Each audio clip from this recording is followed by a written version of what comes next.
saya izin off kamera dulu ya, biar koneksinya tidak terlalu terganggu. Oke,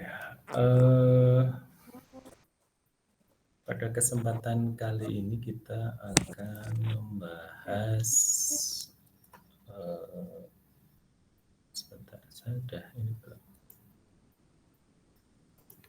Oke, kita akan membahas materi terkait dengan uji analisis variansi atau ANOVA.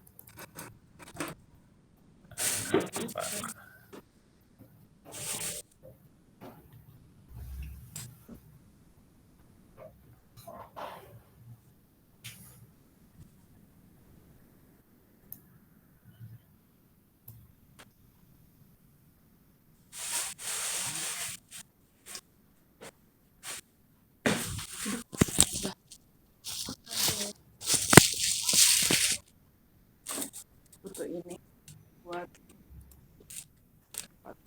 sesuatu. Makasih, Beb. Ini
Ya kita masuk ke ANOVA. Oke, secara garis besar ANOVA itu didefinisikan sebagai sebuah pengujian hipotesis ya. Jadi nanti ketika Anda nanti riset tugas akhir kan salah satu di bagian skrips itu ada tulisan kerangka berpikir dan hipotesis atau landasan teori dan hipotesis. Nah, salah satu yang dipakai di dalam tulisan hipotesis ini adalah ini, metode analisis variansi atau ANOVA. Jadi ANOVA adalah teknik pengujian hipotesis yang digunakan untuk menguji kesamaan rata-rata dari dua populasi atau lebih. Kenapa disebut dua atau lebih ya? Kalau yang uji T kemarin kan cuma dua. Ini bisa 3, 4, dan sebagainya. Dengan menguji keragaman dari sampelnya. Atau kita bisa juga mendefinisikan dengan definisi yang kedua, ANOVA ini namanya variansi itu adalah keragaman ya, variansi itu. Jadi ANOVA adalah metode untuk menguraikan keragaman data total menjadi komponen-komponen yang mengukur berbagai sumber keragaman. Jadi intinya kalau keragaman itu tidak signifikan ya berarti datanya sama. Tapi kalau keragaman itu signifikan ya berarti data itu berbeda. Pada prinsipnya begitu. Nah, tadi sudah saya sampaikan di awal bahwa untuk kita bisa melakukan analisis ANOVA ini, kita menggunakan asumsi. Yang asumsi ini kadangkala dilakukan, kadangkala tidak. Kadangkala perlu dilakukan adalah kalau kita tidak yakin bahwa datanya itu berdistribusi normal dan juga homogen.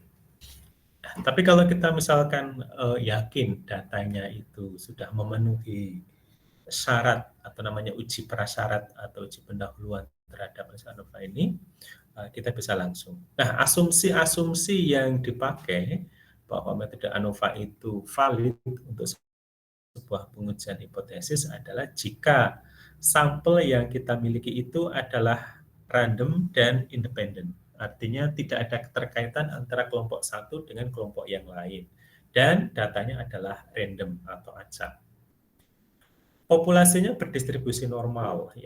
Ya, meskipun random, tapi kalau dilakukan pengukuran akan ada bentuk data yang mirip genta atau lonceng. Jadi ada nilai maksimumnya. Gitu ya.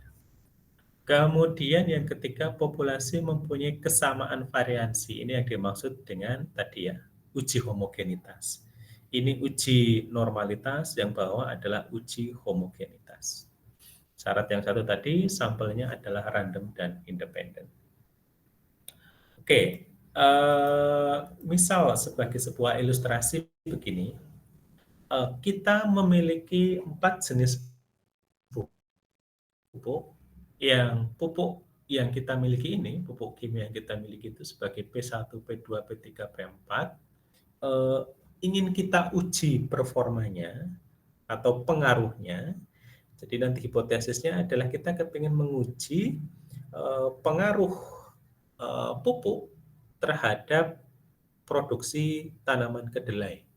Jadi nanti kita punya variabel pupuk yang dipakai jenisnya apa, kemudian diukur berapa tonase atau hasil panen dari tanaman kedelai itu. Perhatikan di sini kita punya 4 ya, berarti kita membandingkan 4. Karena ini 4 berarti kita tidak bisa menggunakan uji T. Ya. Nah, di sini kalau di dalam skripsi kita akan menuliskan hipotesis nolnya. Jadi skripsi itu hipotesis itu tidak harus selalu sesuai harapan peneliti. Sehingga di dalam penulisan hipotesis itu ada H0 dan H1. H0 itu adalah hipotesis 0, H1 adalah anti hipotesis atau kebalikan dari hipotesis 0. Yang mana H0 itu bisa kita tuliskan sebagai tidak ada pengaruh penggunaan pupuk terhadap hasil tanaman kedelai. Gitu ya. Anti hipotesisnya adalah ada pengaruh penggunaan jenis pupuk terhadap tanaman kedelai. Ada yang bisa jawab enggak? Kenapa susunan hipotesisnya begitu? Padahal kan kalau kita mau nyusun hipotesis, H0 itu adalah hipotesis yang kita harapkan, begitu. Tapi kenapa di H0 ini saya sebutkan tadi, tidak ada pengaruh penggunaan pupuk terhadap hasil tanaman kedelai. Anti hipotesis dari H0 tadi atau H1 adalah ada pengaruh penggunaan pupuk terhadap hasil tanaman kedelai. Ini kalau sebentar. H0 itu kalau saya katakan tidak ada pengaruh dari penggunaan pupuk terhadap hasil panen kedelai menggunakan pupuk 1 itu sama dengan pupuk 2 sama dengan rata-rata penggunaan pupuk 3 sama dengan rata-rata penggunaan pupuk 4.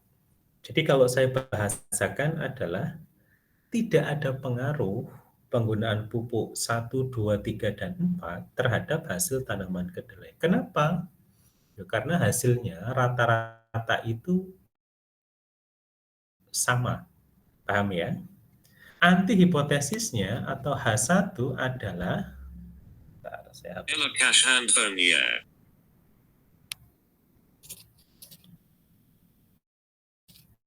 anti hipotesisnya atau H1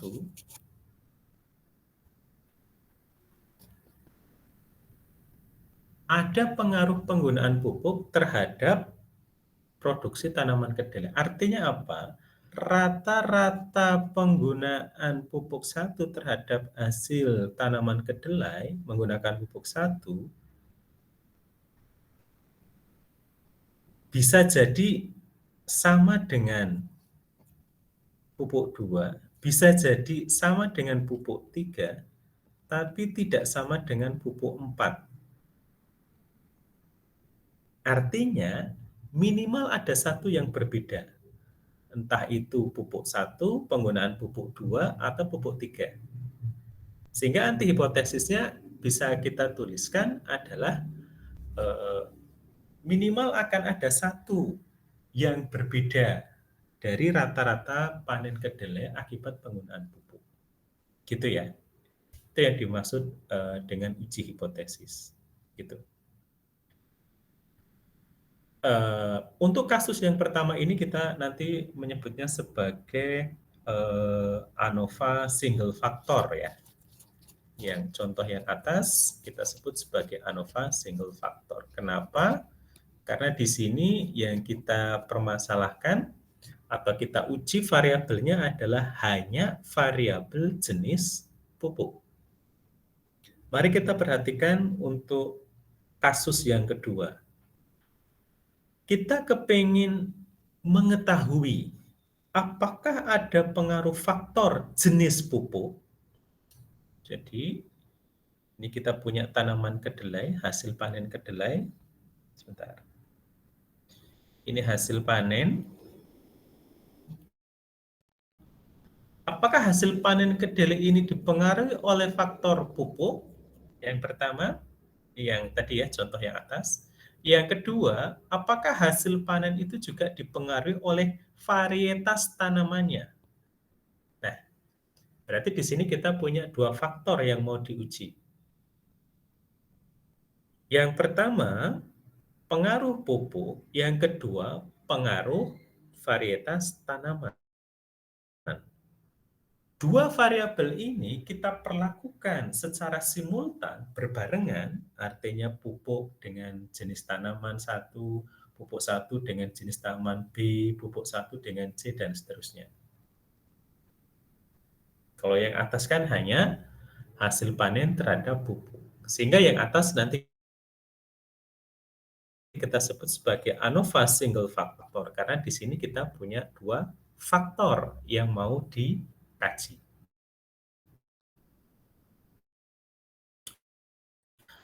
Itu contohnya.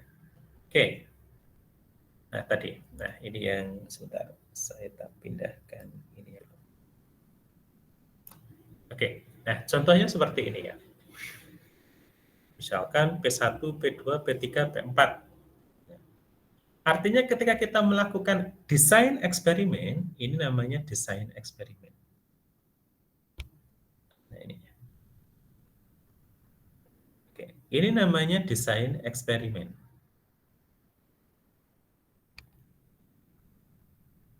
Desain eksperimen. Jadi sebelum Anda nanti melakukan riset atau penelitian, Anda sudah membuat gambaran sehingga nanti dituliskan di dalam proposal penelitian. Bagaimana Anda melakukan desain eksperimen?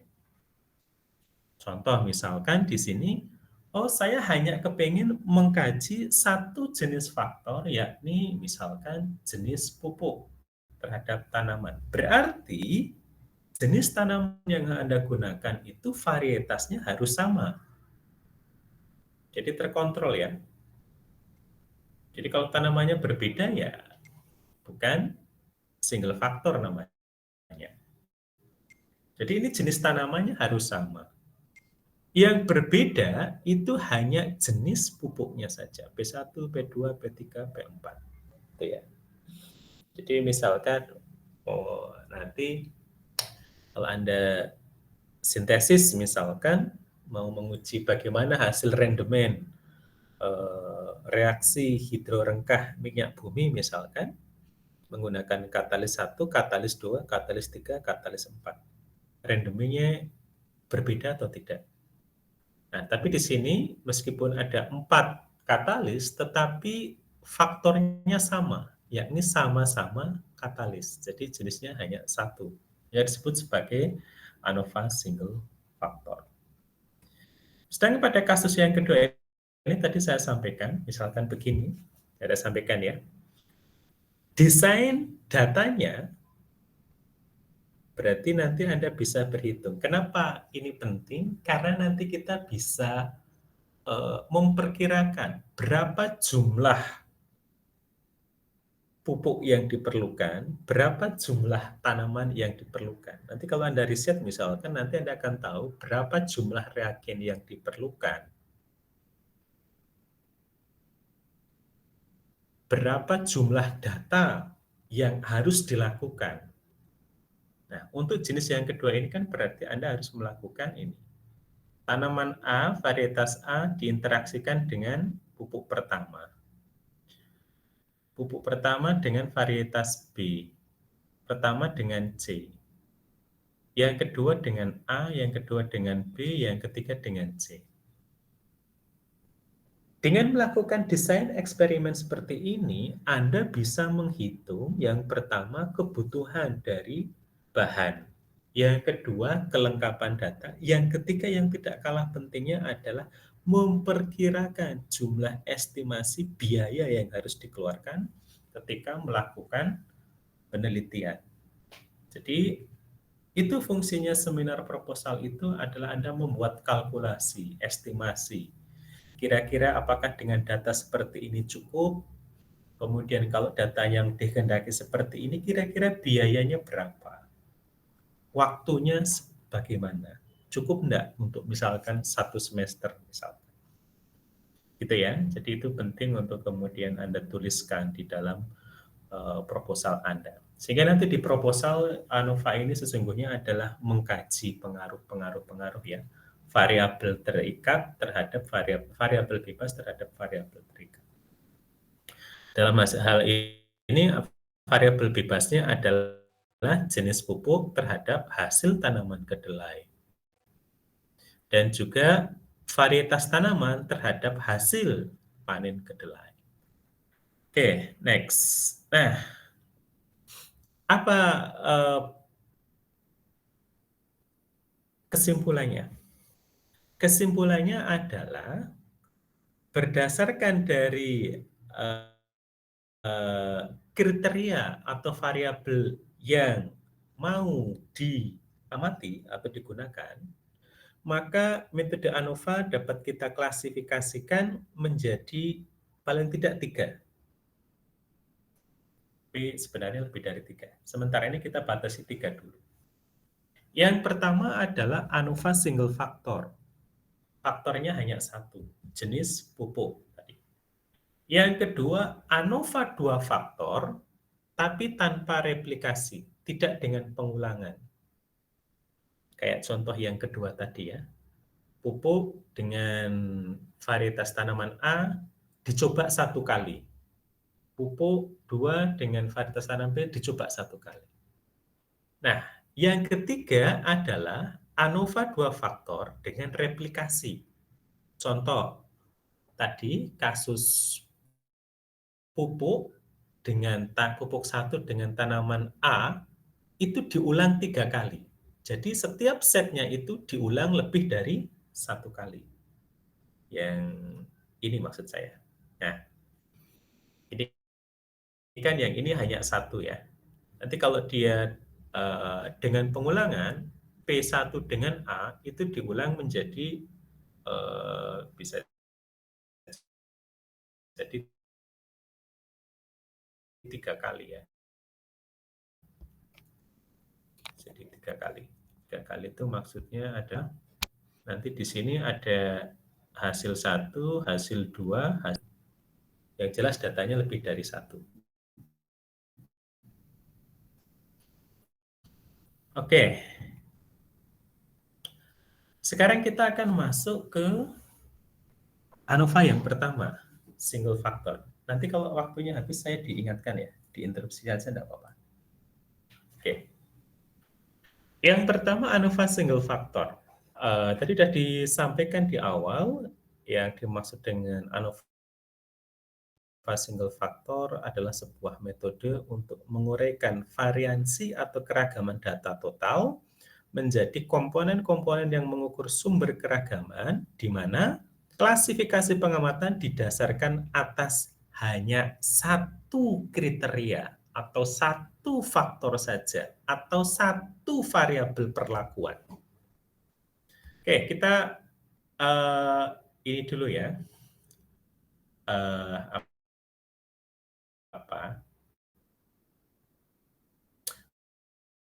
Pahami konsepnya dulu. Tapi sebenarnya nanti ketika kita menggunakan Excel, tidak akan seruwet ini maksud saya. Ini kita memahami alur behind the scene, jadi di balik data-data Excel itu sebenarnya perhitungan seperti apa. Misal kita punya K populasi. K populasi itu maksudnya ya kelompok lah ya gitu. Kemudian dari masing-masing populasi atau kelompok data tadi kita ambil sampel berukuran N. Misalkan pula bahwa kelompok data atau populasi tadi itu bebas dan berdistribusi normal. Maksudnya kita sudah memenuhi uji prasyarat. Yang tadi ya, terdistribusi normal dan homogen. Yang mana rata-ratanya adalah μ1, μ2, dan seterusnya sampai dengan μk. Dan variansinya adalah sigma kuadrat. Maka hipotesisnya adalah H0, nilai rata-rata kelompok 1 sama dengan kelompok 2, sama dengan kelompok titik-titik sampai kelompok ke K. Maksudnya jumlah kelompok ya. Antihipotesisnya adalah kebalikan dari H0. Ada minimal 1 nilai rata-rata dari K populasi yang tidak sama. Jadi boleh 1 μ1 tidak sama dengan μ2. Meskipun μ1 sama dengan μ3, 4, 5, dan seterusnya. Tapi minimal ada 1 yang tidak sama.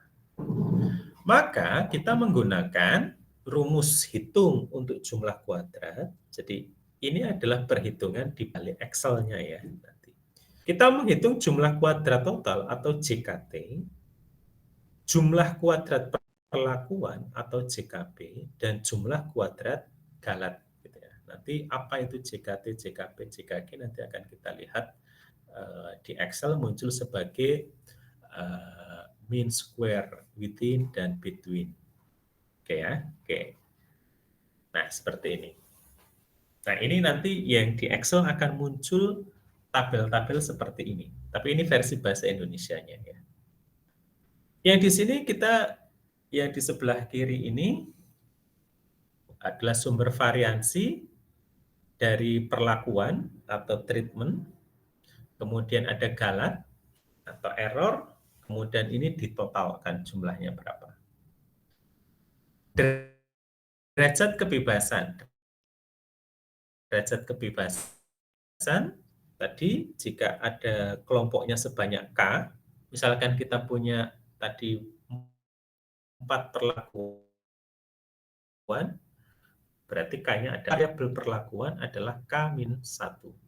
Derajat kebebasan untuk galat, ini hubungannya dengan N atau jumlah data tiap kelompok, maka degree of freedom atau derajat kebebasannya adalah jumlah kelompok, kebebasan totalnya adalah N dikalikan dengan kelompok dikurangi 1. Nah, kemudian jumlah kuadratnya, JKP, tadi sudah dihitung ya di awal. Kemudian ini jumlah kuadratnya dikuadratkan, kuadrat rata-rata, KRP adalah JKP dibagi dengan ininya. Artinya adalah kuadrat rata-rata adalah kolom ini dibagi dengan kolom ini. Yang sini juga sama. KRG, kuadrat rata-rata grup sebenarnya ya. Ini perlakuan, ini grup. Adalah jika bagi sebelah ini, degree of freedom-nya. Nah, F hitungnya adalah nilai ini dibagi dengan nilai KRG. Apa yang bisa kita simpulkan? Kesimpulannya adalah nanti kita akan menolak H0 jika nilai F hitung yang ini itu lebih besar daripada nilai F kritis. Yang ini ya, ini saya kasih tanda. Yang mana F kritis itu adalah nilai F pada distribusi F dengan nilai alfa, alfa ada derajat signifikansi, misalkan 5% kemarin, 1%, 10%, atau yang lainnya. Kemudian K-1 adalah derajat kebebasan yang ini, kemudian KN-1 adalah derajat kebebasan ini. Maksudnya nilai F pada nilai taraf signifikansi alfa dan derajat kebebasan K-1 dan KN-1. Oke, saya langsung saja ke contoh ya, nanti bisa dibaca lagi.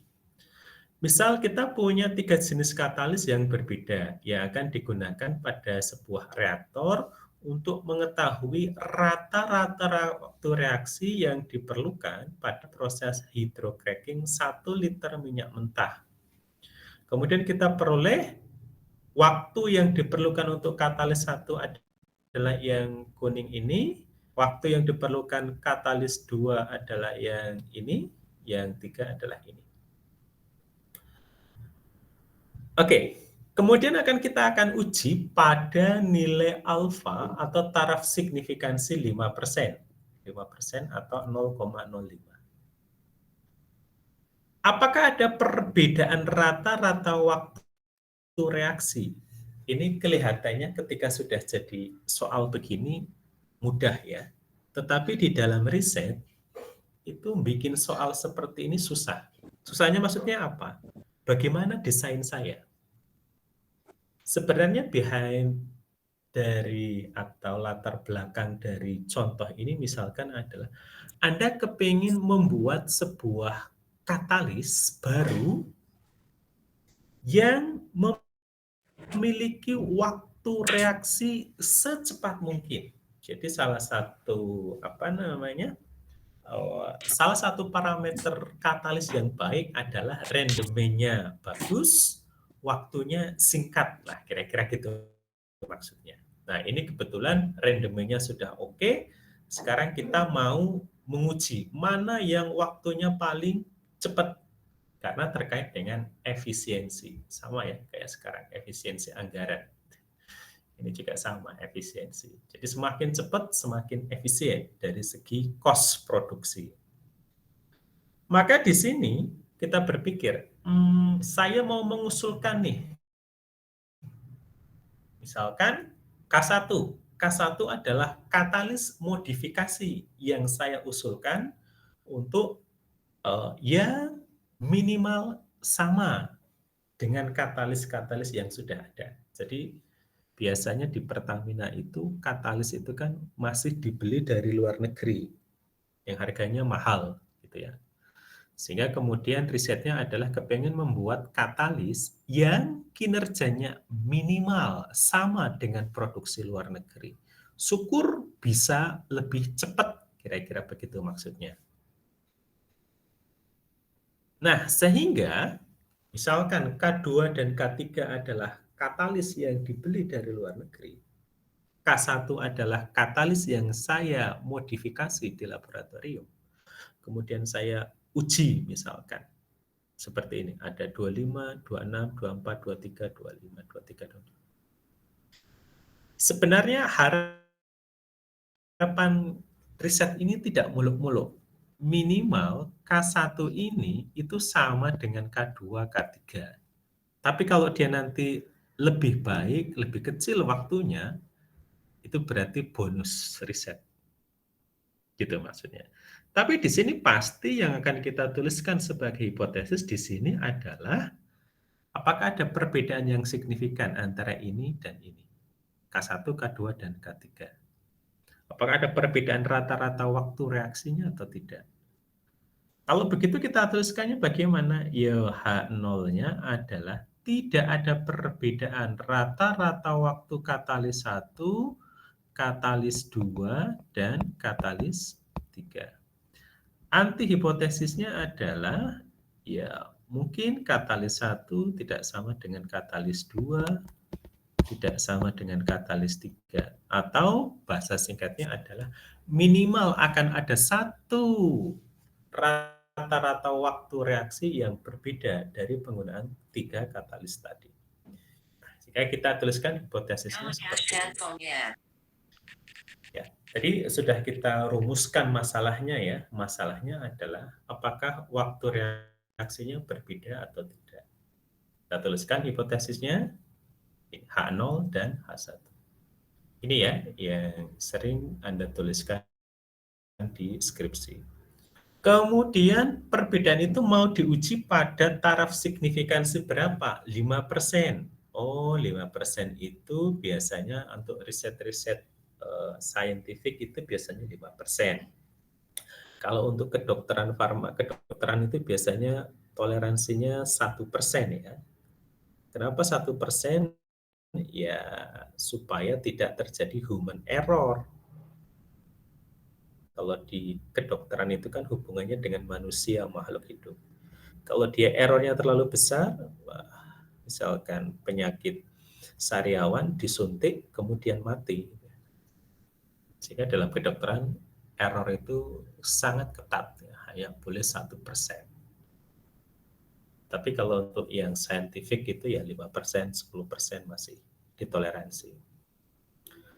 Nah, karena kita punya 3K atau kelompok populasi atau 3 kelompok perlakuan, maka derajat kebebasannya adalah K-1. Tadi ada 3 dikurangi 1 dapat 2.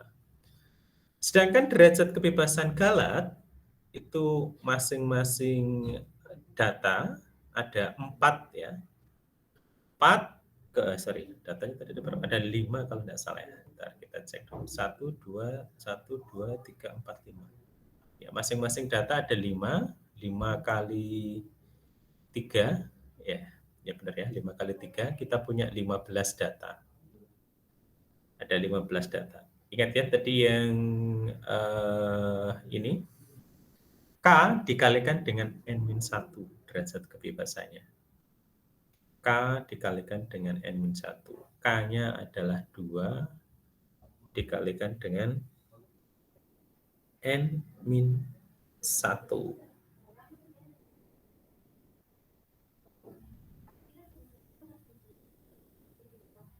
atau kalau ini diringkas adalah jumlah data total 15 dikurangi jumlah kelompoknya 3, jadi dapatnya 12. Maksudnya N-1 itu apa? Kelompoknya kan ada 3 ya. 3 dikalikan N-1, N-nya tadi kan 5 ya. 5 dikurangi 1, gitu maksudnya. Jadi 3 kali 4, 12. Kemudian kita juga harus menentukan batasan nilai F kritis yang ini. F kritis di mana? F kritis pada taraf signifikansi 5%, derajat kebebasan perlakuan 2, dan derajat bebas dari galat 12. Nanti kalau di Excel ketemu ya. F inverse nanti ketemu 0,02537. Nah, ini yang dimaksud dengan batasan untuk mengambil keputusan. Jadi, untuk bisa menolak H0, maka nilai F hitung harus lebih besar daripada nilai ini. 0,25371. Itu ya.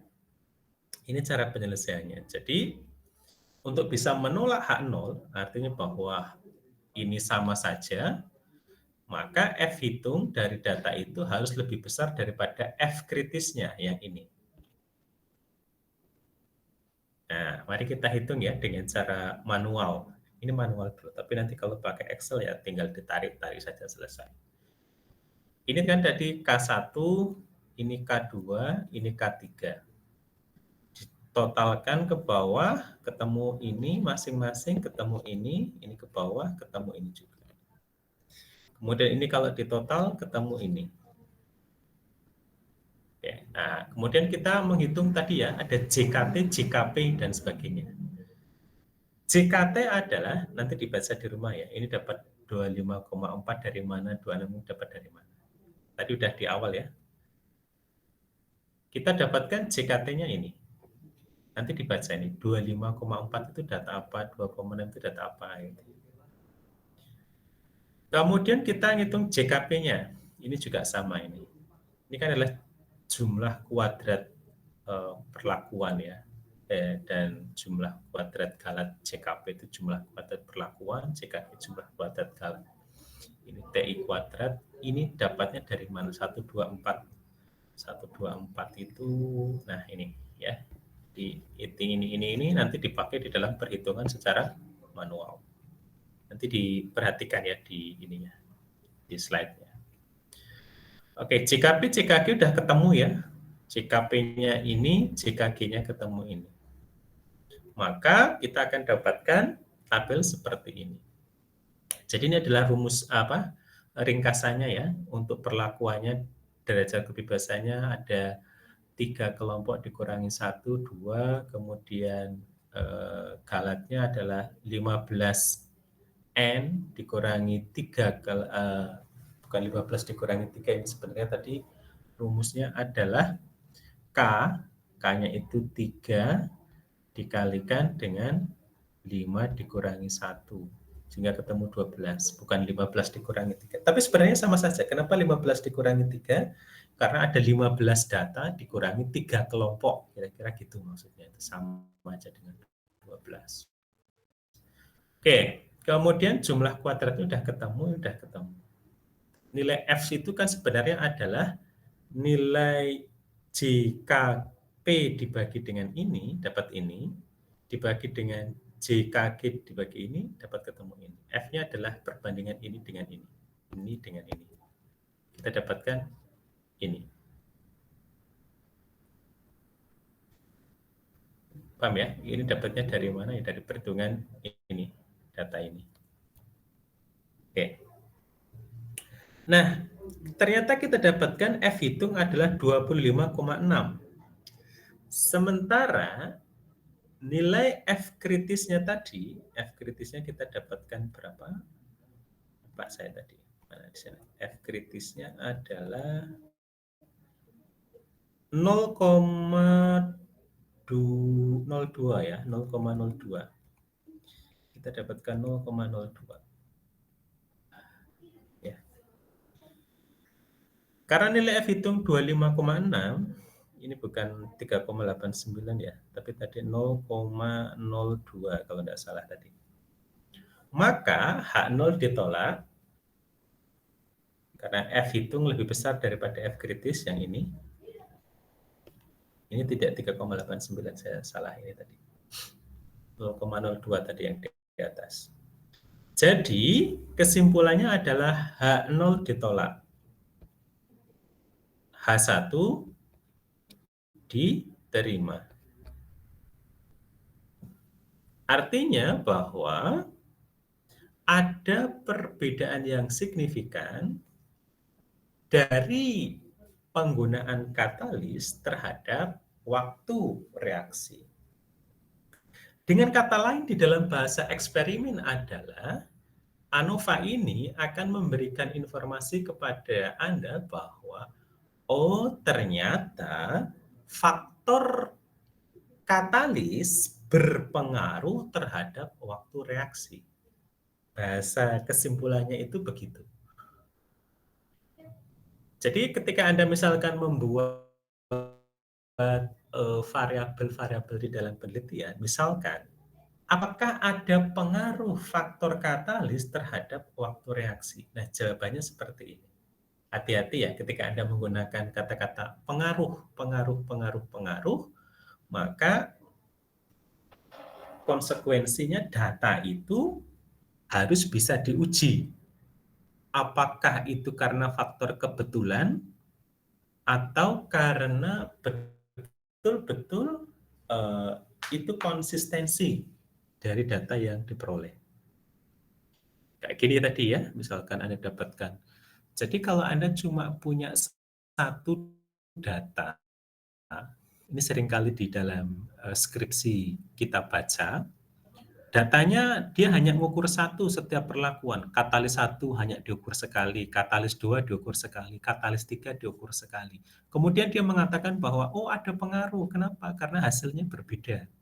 Itu tidak cukup ya secara statistika. Dan itu kalaupun nanti Anda publish di jurnal itu akan ditanyakan, kenapa pengukurannya hanya satu masing-masing katalis, tapi Anda sudah bisa mengatakan bahwa ada pengaruh katalis terhadap waktu reaksi.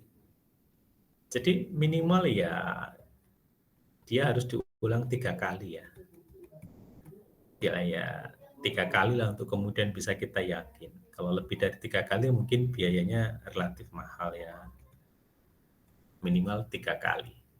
Baru kemudian Anda bisa menuliskan kesimpulannya adalah ada pengaruh katalis terhadap waktu reaksi. Oke, kita tadi sampai di mana ini? Oke, tadi di mana tadi saya? Oh ini ya. Oke, sekarang ini sifatnya masih pengantar ya. Ini karena materi lumayan banyak. Jadi saya hanya menyampaikan yang singkat-singkatnya aja dulu. Yang kedua adalah faktor dari, nanti saya diintervensi kalau saya lupa. Yang kedua adalah ANOVA single factor dengan ukuran sampel yang berbeda. ANOVA single factor, kalau tadi kan sampelnya sama, jumlah tiap kelompoknya sama. Kalau ini adalah ANOVA single factor dengan ukuran sampel yang berbeda. Artinya kelompok 1 mungkin jumlah datanya tidak sama dengan kelompok 2, katalis 3, dan seterusnya.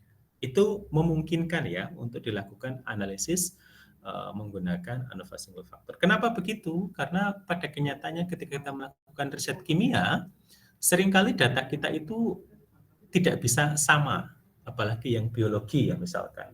Kepengennya masing-masing 10 kelompok tikus misalkan yang diberi perlakuan berbeda, tapi ternyata pas di pertengahan jalan ada satu tikus yang mati, tikus yang outlier, data yang sebagainya, sehingga kita cuma punya data yang berbeda tentunya satu dengan yang lain. Apakah itu bisa diperbandingkan?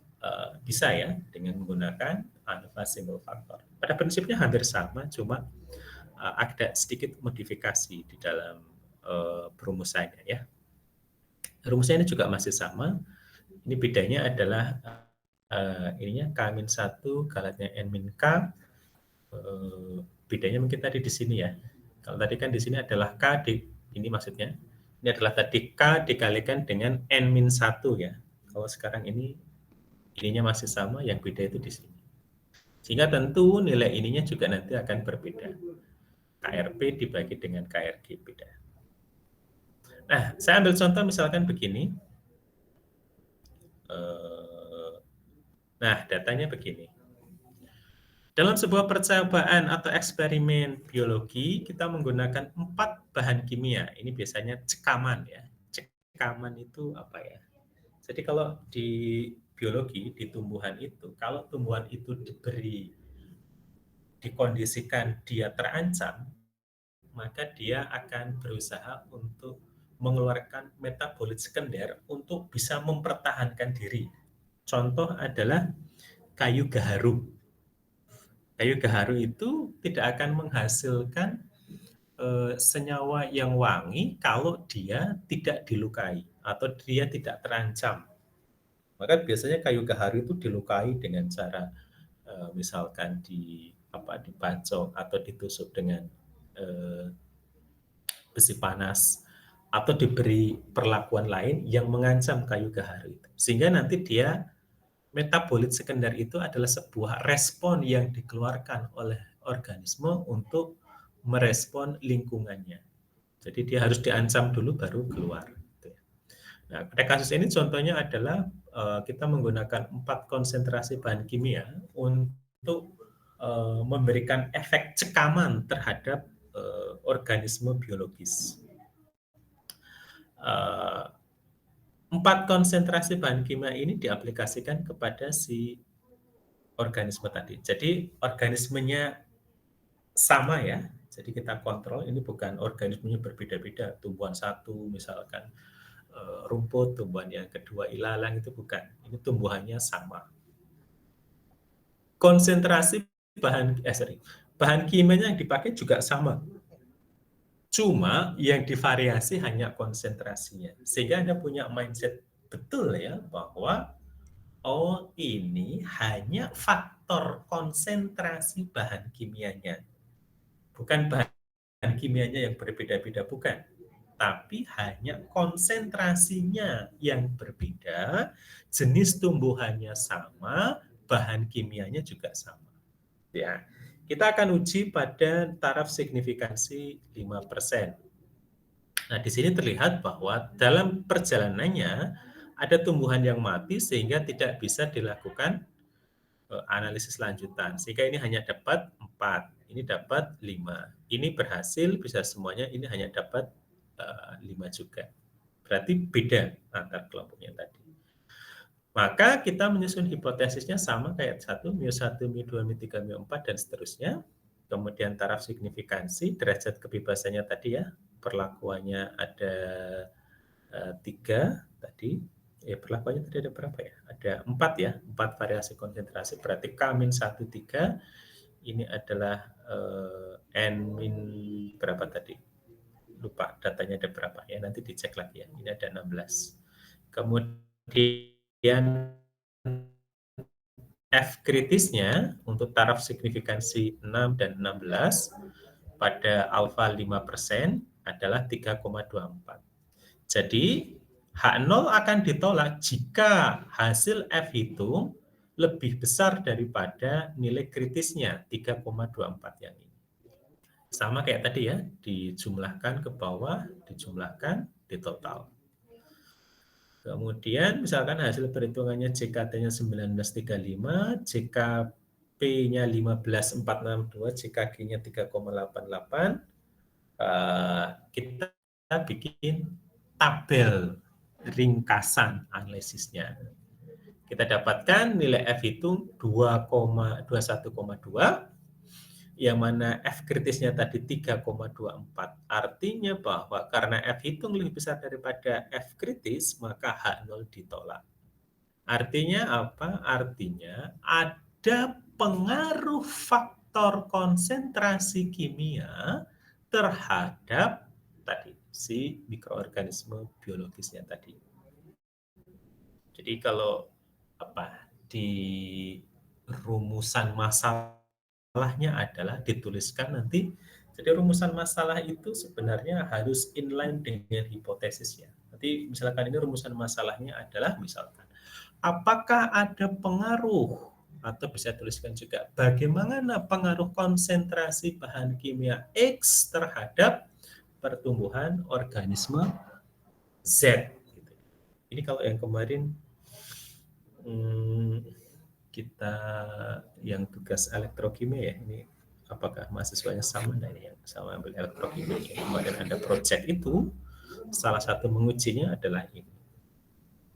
Apakah ada pengaruh herbisida yang diproses dengan cara elektrosintesis menggunakan CO2 terhadap waktu kerusakan jaringan tumbuhan? Kira-kira hampir mirip-mirip kayak gitulah ya ininya. Antara misalkan nanti di variasi konsentrasi. Cuma ini kan kasusnya adalah variasi konsentrasi. Kalau yang kasus Anda adalah membandingkan dengan yang herbisida pabrikan. Cuma di sini variasi konsentrasi, sementara yang satunya herbisida pabrikan. Tapi Anda bisa juga variasi konsentrasinya masing-masing. Oke, sampai di sini ada pertanyaan 11.51 ya. 11.51. Kita sampai jam berapa ini? Kita sampai jam berapa? Sampai jam 12, Pak. 12, Pak. Oke, jam 12. Oke, saya akan coba ini ya, yang Excel-nya tadi yang saya minta Anda untuk menginstal. Sudah berhasil belum? Atau belum dicoba? Ada yang mencoba belum? Maaf, Pak. Tadi beberapa udah coba buat nge-save Excel-nya di seperti yang Bapak berikan tadi tutorialnya, tapi belum berhasil, Pak. Boleh dibantu untuk Oke, yang belum berhasil kan di mananya? Oke ya. Sebentar, saya tadi di sini misalkan ya. Oke. Itu tadi sudah disimpan ya atau ada yang mungkin bertanya, Pak, itu filenya ada di mana?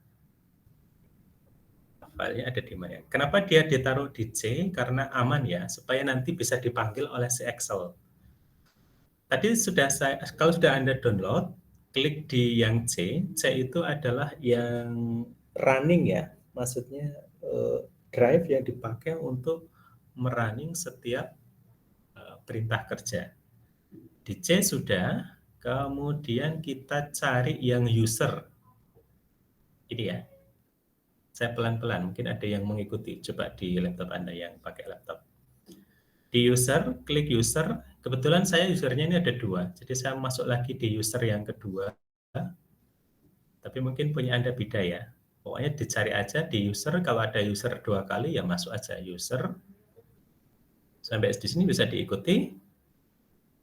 Kalau sudah user, kemudian masuk ke aplikasi data. Ini. Sudah belum? Ada yang kesulitan? Nggak ada aplikasi data, Pak. Ada. Karena Microsoft itu harus ada. App data namanya. Saya tunggu ya. Namanya app data. Ya, saya sebutnya sebenarnya ini adalah singkatan dari aplikasi data. Kalau yang tidak ada, coba dicek. Ini pasti harusnya ada, karena dia bawaannya Microsoft atau Windows. Bawaannya Windows, sorry, bukan Microsoft. Bawaannya Windows. Coba yang lainnya ada? Saya nggak ada juga, Pak. Jadi ketika habis user itu nggak ada opsi up datanya. Tidak ada opsi up datanya. Oke, yang lainnya ada? Ada yang sudah ketemu? Nanti kalau yang belum ketemu mungkin nanti kasusnya dia bukan di user yang itu ya, di yang lainnya nanti. Yang lainnya ada yang sudah ketemu belum? Nanti yang tidak ketemu itu dia kasusnya lain ya, nanti ininya beda kali di ini ya. Ada yang sudah ketemu belum? Saya itu tidak ada Pak, tapi ketika saya search di pojok kanan, Ya, itu up data begitu. iya ada muncul, tapi di Ada ketika kan? buka juga, Pak. Dicari di sini Mas. Maksudnya di sini. Di sini. Oke, ya ya. Mungkin Anda bisa share screen untuk membantu teman Anda ya. Nanti dicari di sini ya. Nanti diklik C, di sini diketikkan, saya sudah share screen belum ini? Up. Ini ada tulisan up data. Nah, dicari di situ. Udah ketemu belum? Nanti kalau bingung dicari, dibaca di sebelah sininya. Oh, up data saya itu ada di mana? Kebetulan punya saya ada di user, up data, local, package, Microsoft, dan sebagainya. Ini di sini. User, ketemu up data berarti. Berarti udah ketemu ya? Nyari up data ya? Ada yang masih belum ketemu?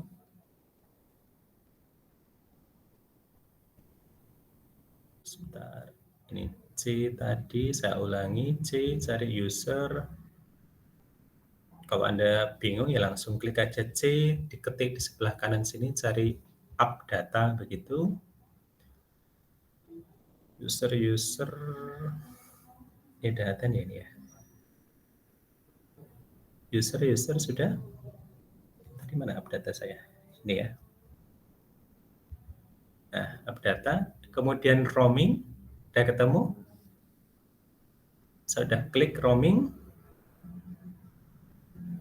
Roaming, kemudian Microsoft. Oke, sampai di sini bisa diikuti. Nanti Anda cari up datanya di mana. Pak, setelah app data itu empty, Pak. This folder is empty. Up data terus empty. Anda cari Microsoft. Klik di atasnya itu Microsoft. Kalau tidak ada isinya, Anda klik di atasnya itu Microsoft ya. Sama sebenarnya, di C dicari Microsoft. Nanti Microsoft-nya diklik. Sudah ketemu Microsoft-nya? Tapi tidak tahu nih yang pakai satunya itu yang pakai Apple ya. Apple mungkin settingannya beda. Ini saya pakai yang bukan Apple ya. Kemudian add-in. Nah, nanti di copy paste di sini ya. Saya udah copy paste nih. Ini ada dua versi. Yang saya share ke Anda itu yang ini yang atas. Kalau sudah ketemu folder add-in itu maksud saya adalah yang Anda unduh tadi, diklik kanan, di copy, kemudian paste ke sini, folder add-in. Jadi Anda cari tadi Microsoft, kemudian add-in. Terus sebenarnya kalau mau cepat dari sini, klik aja di sini ya. Jadi apa? Add-in ya. Add-in. Add-in.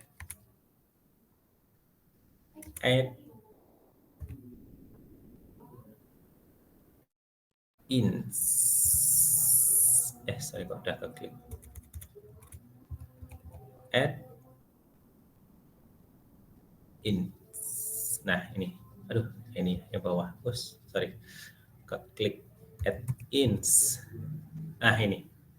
Anda cari, klik di sini, di C, diklik add-ins. Nanti di sini add-ins-nya itu akan muncul ya. Dibuka. C, add-ins-nya beda ini. C, cari Microsoft.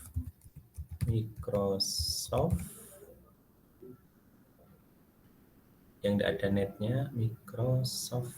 Wah, ini muter ya. Udah habis ya waktunya ya. Gitu ya, nanti dicari Microsoft. nanti di copy di add-ins, ini tadi di user app data, roaming, dicari aja urutannya itu ya kalau dia agak berbeda. Roaming, add-ins ini. Nah, ini. Copy paste kalau sudah diklik kanan ya. Diklik kanan, properties. Nah, ini kan kalau dia ini belum dicentang, ini dicentang dulu. Nanti kalau udah dicentang ini nanti tidak muncul. Ini dicentang dulu nanti di OK. Itu ya. Ini dicentang, kemudian OK. Nanti kalau sudah nanti Anda cek di buka si Excel-nya, cek di option di sini. Option sudah, add in, dicek di sini. Kemudian di sini pilih yang Excel add-in. Yang ini. Bisa diikuti ya. Mungkin kalau di sini belum muncul, di sini belum muncul. Di mana tadi sih? Nah, kebetulan ini kan punya saya karena sudah diklik tadi sudah muncul ya. Tapi kalau misalkan di sini belum muncul, ini punya saya sudah muncul di sini yang paling bawah. Kita bisa cari dari sini, add-ins. Nah, ini nanti diklik. Ini. Diklik Xreal Start, kemudian OK. Kalau sudah, nanti ditutup.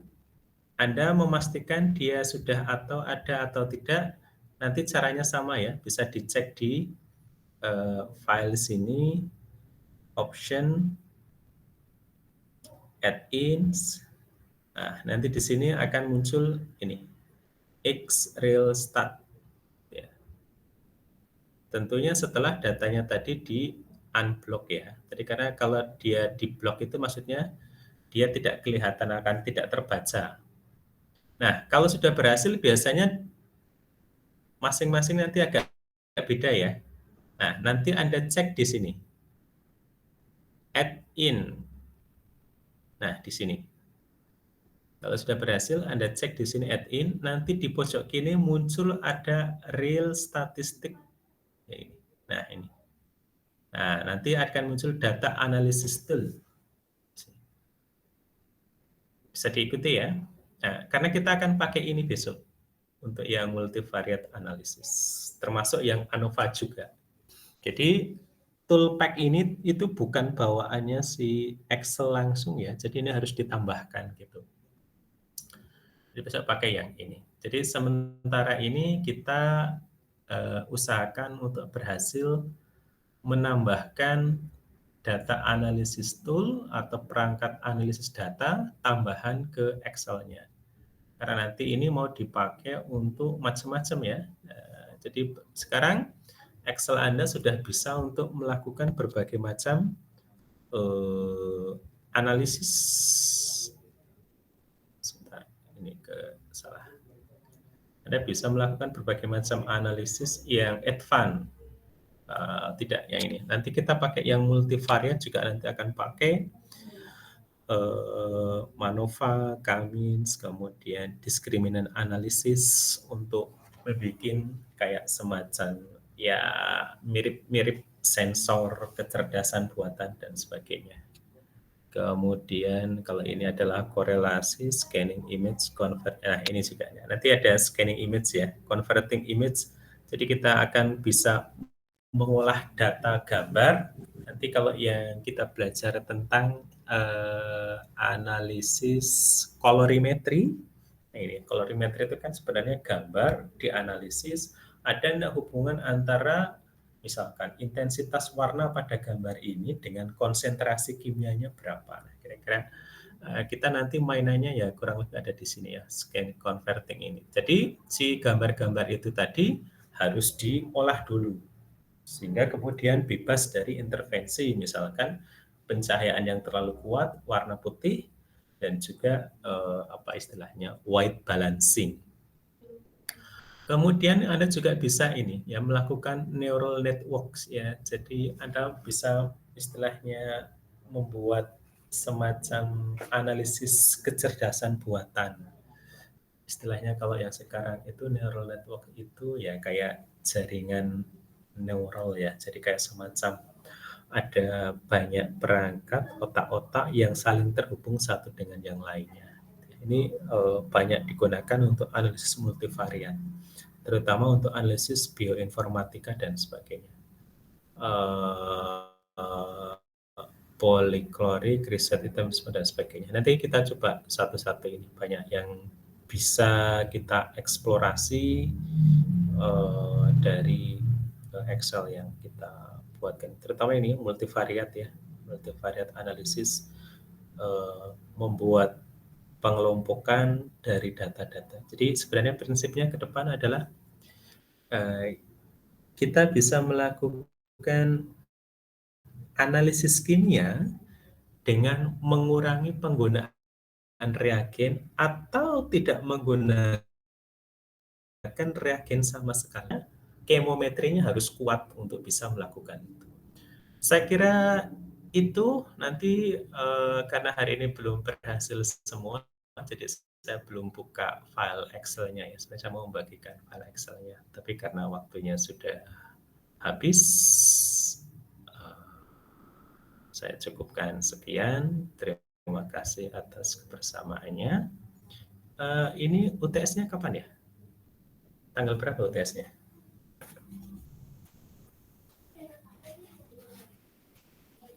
UTS-nya tanggal berapa? Ada yang tahu nggak? Nggak ada yang tahu. Oh iya, kita UTS nggak nih? Kita mau UTS atau enggak? Atau Anda mengerjakan project yang kemarin itu? Ya minimal sampai ke ANOVA single factor lah. Berarti ada kalau enggak variasi. Dan kemarin kita sepakatnya adalah membandingkan antara herbisida buatan dengan herbisida pabrikan. Berarti jumlah tanaman yang dicoba itu harus diulang minimal 3 kali. Berarti pada spesies pada jenis tumbuhan yang sama, tapi diulang 3 kali. Sama, diulang 3 kali. Bukannya kalau yang pertama sudah mati, ya maksudnya adalah jenis tumbuhannya sama, umurnya sama. Tahu umurnya sama dari mana? Ya tinggi dan jumlah daunnya itu relatif sama. Gitu ya. Oke, terima kasih. Saya akhiri. Wassalamualaikum warahmatullahi wabarakatuh. Waalaikumsalam warahmatullahi wabarakatuh. Terima kasih, Pak. Terima kasih, Pak.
Now a cantic Dikabat